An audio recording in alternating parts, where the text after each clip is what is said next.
10 Rules of Money the 1% Never Told You. The middle class isn't poor by accident. They are programmed that way. From childhood, they are taught to work hard, save diligently, avoid debt, and spend responsibly. It sounds logical, respectable, safe, and it quietly guarantees mediocrity. Because while the masses are trained to protect money, the 1% are trained to deploy it. Money doesn't reward obedience. It rewards understanding. Here are the 10 rules of money the 1% live by, and why most people never learn them. Rule number 1. Money is a tool, not a trophy. To the middle class, money is proof of success. To the 1%, money is leverage. They don't chase money to display it. They use it to move outcomes. Money is a screwdriver, not a metal. Why it works. Treating money as a tool removes emotional attachment.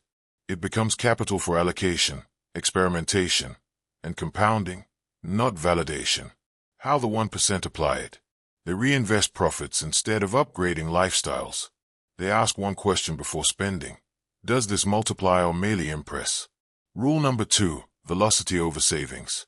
Saving feels responsible, but velocity creates wealth.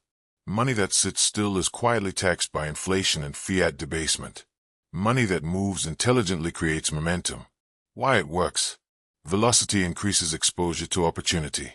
Compounding only works when capital is active, not idle. How the 1% apply it. They recycle capital quickly.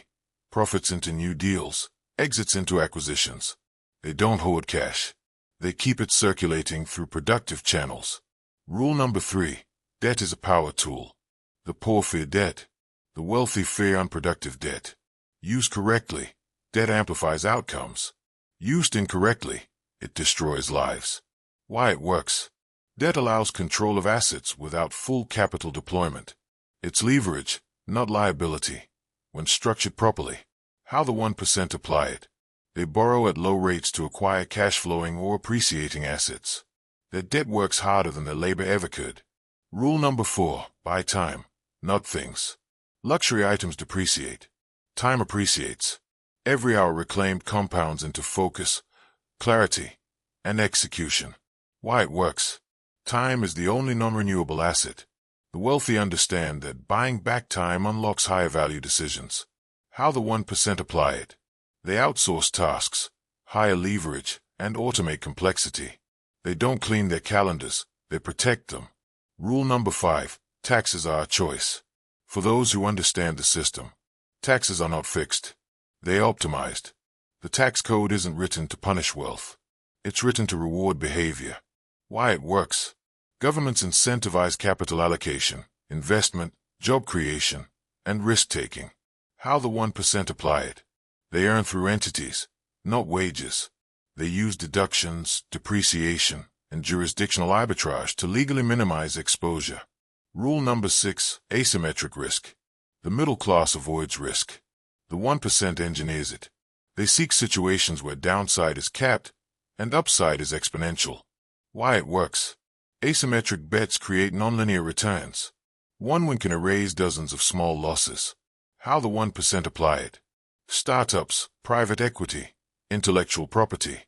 They risk money, but never identity, reputation, or freedom. Rule number 7. The power of no. Every yes costs something. Usually, opportunity. The wealthy understand that focus is a form of wealth. Why it works. Saying no preserves cognitive bandwidth.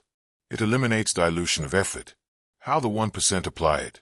They decline most meetings, partnerships, and offers. Their default setting is refusal, unless the upside is undeniable. Rule number 8. Hide your wealth. Visibility attracts attention. Attention attracts friction. The loudest wealth is often the weakest. Why it works. Discretion protects optionality. It avoids social pressure, opportunistic relationships, and psychological traps. How the 1% apply it. They drive understated cars. Live below perceived means. Their real wealth exists on balance sheets, not Instagram. Rule number 9. Assets must breathe. An asset that doesn't grow suffocates. Static assets decay.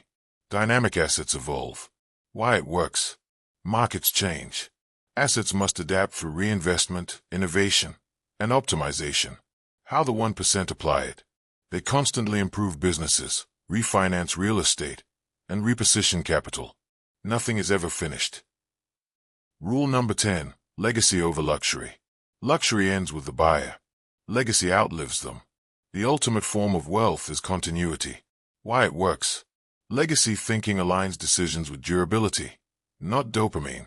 It creates systems that endure beyond the individual. How the 1% apply it. They build institutions, trusts, brands, and philosophies. Their goal isn't to spend it all, but to make it irreversible. Money is not moral. It is not evil. And it is not fair. It is a system, governed by rules that don't care how hard you work, only how well you understand them. The 1% didn't discover these principles by accident. They learned them through observation, failure, and deliberate thought. The question isn't whether these rules are true. It's whether you're ready to apply them. Because once you see money clearly, you can never unsee it. If this video added value, consider subscribing for more content on wealth, mindset, and long-term thinking. Thank you for watching, and I'll see you next time.